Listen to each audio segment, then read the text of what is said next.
What's going on, guys? Brian here real quick. I want to do a small video on drive shafts for the Mazda B series, and the main reason is because if you've seen my video before with the carrier bearing, there's actually another option out there for these trucks, and that is a solid basically drive shaft versus a split in two one.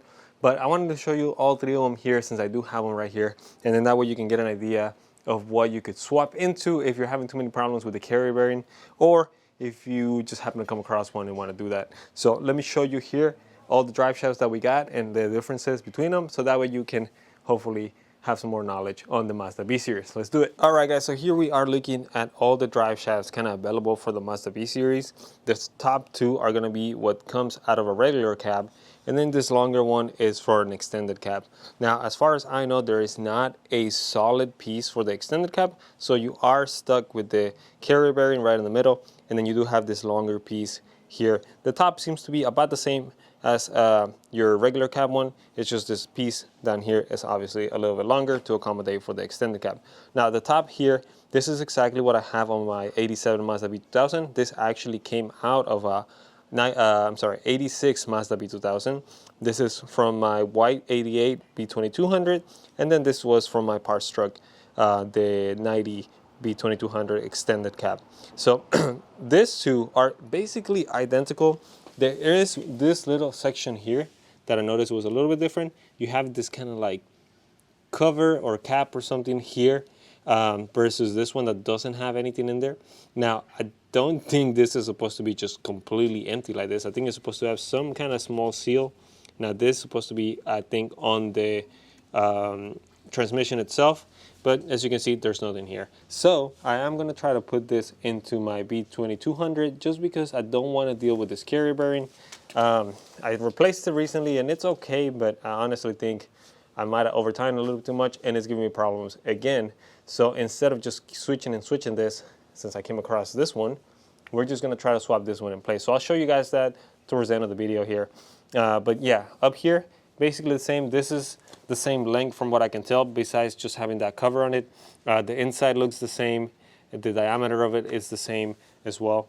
And the other big difference is how much smaller this is compared to this one. The solid one is thicker, and I guess it makes sense because you do have nothing in the middle to hold it in place. As far as the back goes, they all should be pretty much the same, even the extended cab. So if you see that, they are all pretty much the same. This might look a little bit different just because it's different placement, but it's the same if you flip this just this way. As far as the extended cab, obviously you do have that extra space here. I haven't measured it. It might be, I don't know, anything between 10 inches or so of extra space to accommodate for that extended cab. But everything else over here is the same. The other thing I do want to mention on the extended cab is that, let's say for any reason you might want to swap this piece into the extended cab. One thing I noticed is that you do have this kind of shield here. See this side? There's kind of like a shield. I'm not sure why the other ones don't have it, but this is on the extended cab. They have this kind of little shield, and then you have your carrier bearing, and then everything else is kind of the same over here. So some things to keep in mind. But yeah, as far as I know, and in theory, this two should interchange without a problem.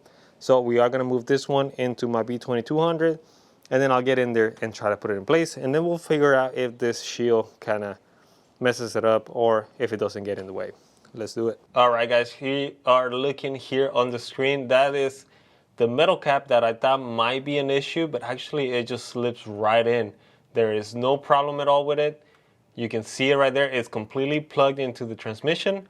So it just goes right over the transmission as it is. So this is freaking awesome. You can swap into a solid drive shaft if you're able to find one, just as easy as taking the old one out and putting the new one in place. And here I'm showing you, let's see if I can move. I'm underneath the truck, so it's really hard to get to this stuff, but this is the bracket where the carrier bearing would attach to.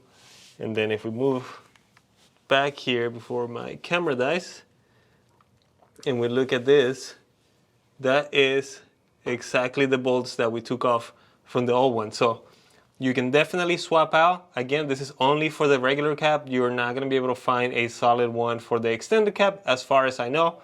If you know of a solid drive shaft for the extended cap, please let me know in the comments. If you've seen it and you know one exists. Let me know in the comments, guys. But yeah, you can definitely swap your 2-piece drive shaft for a 1-piece drive shaft on a regular cab. So there you have it, guys. You can swap a solid drive shaft into a 2-piece as long as it's a regular cap, because it actually slips right into place. And the extra cover that the solid drive shaft had, I actually end up liking it a little bit more, just because it completely covers the joint between the yoke and the transmission. So there's no dirt gonna go in there, no extra stuff gonna get in there, maybe mess that seal or anything like that. So I really like that. Let me show you here the old one again. This is the 2-piece. And again, the reason why I switch into it is because if the carrier bearing is giving you problems, if the U-joint is giving you problems, you're basically eliminating that section. So there's one less thing to service and worry about. It all fit in place, it all fit great. So it's a mod that is definitely doable, very easy to do. If you find it, basically just take your old one out, put the new one in, and you are good to go. So that's all I have for today, guys. Thank you so much. If you like what we're doing, please don't forget to hit that like button, hit that subscribe button if you want to keep up with our stuff, and hopefully we'll see you guys on the next video. Bye.